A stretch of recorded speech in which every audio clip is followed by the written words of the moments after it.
Assalamualaikum teman-teman. Kami dari kelompok IPA akan menjelaskan materi tentang model pembelajaran Dik and Karim. Sebelumnya, perkenalkan nama saya Nursiana Sampubahari. Di samping kanan saya, Suyarsinya Kasmita. di samping kiri saya, Kita basic. Kita saksikan video berikut ini. Oke, baik, model Dik and Karim. Model Dik and Karim menggunakan pendekatan sistem. Model ini dikembangkan untuk mengatasi masalah-masalah pembelajaran. Model ini terjadi dari 10 tahap yang saling berkaitan.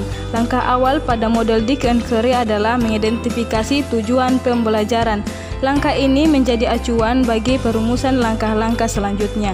Tahapan atau langkah-langkah pengembangan desain pembelajaran menggunakan model Dik and Karim diuraikan sebagai berikut. Yang pertama, identifikasi tujuan pembelajaran. Langkah awal ini dimaksudkan untuk menentukan kemampuan atau kompetensi apa yang akan dimiliki peserta didik setelah mereka mengikuti kegiatan pembelajaran. Rumusan tujuan umum pembelajaran dapat mengacu pada yang pertama itu rumusan pada kurikulum atau silabus, atau juga yang kedua hasil analisis kebutuhan atau dari pengalaman pendidik selama mengelola kegiatan pembelajaran. Yang kedua, analisis instruksional. Analisis instruksional merupakan suatu prosedur yang digunakan untuk menentukan keterampilan dan pengetahuan yang relevan dan dibutuhkan peserta didik untuk mencapai kompetensi atau tujuan umum pembelajaran. Analisis instruksional adalah proses penjabaran perilaku atau kemampuan umum menjadi perilaku khusus yang tersusun secara logis dan sistematis.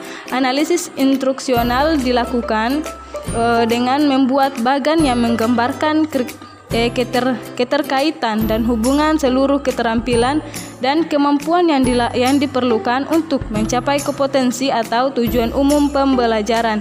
Yang ketiga, identifikasi tingkah laku dan karakteristik peserta didik. Identifikasi karakteristik peserta didik perlu dilakukan untuk mengetahui kondisi awal masukan program. Hal ini penting untuk menjadi acuan atau petunjuk dalam menentukan strategi pembelajaran yang tepat. Aspek-aspek yang penting diungkap dalam tahap ini adalah penguasaan prasyarat, bakat, motivasi, gaya belajar, kemampuan berpikir, minat, dan sebagainya. Yang keempat, merumuskan tujuan pembelajaran khusus. Dari analisis instruksional diperoleh tujuan pembelajaran yang bersifat umum. Tujuan umum pembelajaran ini selanjutnya dijabarkan menjadi tujuan pembelajaran khusus. Perencanaan pembelajaran perlu mengembangkan tujuan pembelajaran yang bersifat khusus yang perlu dikuasai peserta didik untuk mencapai tujuan pembelajaran yang bersifat umum. Terdapat 3 hal yang perlu diperhatikan dalam merumuskan tujuan pembelajaran khusus sebagai berikut. Yang pertama, menentukan pengetahuan, sikap, dan keterampilan yang perlu dimiliki peserta didik setelah mengikuti pembelajaran. Yang kedua, kondisi yang perlu agar peserta didik dapat menampilkan pengetahuan atau kinerja yang telah dipelajari. Yang ketiga, kriteria yang dapat digunakan untuk menentukan keberhasilan peserta didik dalam menempuh pembelajaran. Poin yang kelima, mengembangkan alat atau instrumen penilaian. Pengembangan alat atau instrumen penilaian mengacu pada tujuan pembelajaran khusus yang telah dirumuskan.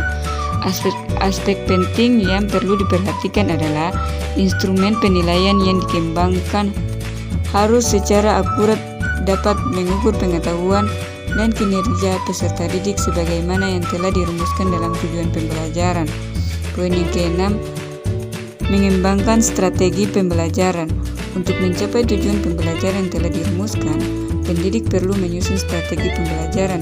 Strategi perlu dirumuskan agar implementasi aktivitas pembelajaran yang meliputi aktivitas pra-pembelajaran, penyajian materi, dan tindak lanjut dapat terarah mencapai tujuan. 7 yaitu penggunaan bahan ajar.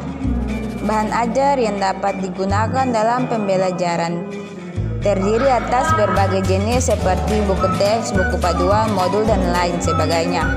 Kemudian yang ke-8 yaitu merancang dan melaksanakan evaluasi formatif. Evaluasi formatif dilakukan untuk memperoleh informasi mengenai kelebihan dan kekurangan dari program pembelajaran yang telah dirancang. Kemudian yang ke-9 yaitu revisi terhadap draft program pembelajaran. Data yang diperoleh melalui evaluasi normatif dianalisis untuk mengetahui kelemahan program, juga untuk mengidentifikasi aspek-aspek lain yang berkaitan dengan desain pembelajaran, seperti analisis instruksi dan karakteristik peserta didik. Berdasarkan hasil analisis ini, dilakukan revisi terhadap draft program pembelajaran, dan yang terakhir yang ke-10 yaitu merancang dan mengembangkan evaluasi sumatif. Evaluasi sumatif merupakan tahap terakhir dari model pembelajaran Dick and Carey. Evaluasi sumatif tidak melibatkan perancangan, tetapi melibatkan pihak lain sebagai penilai independen.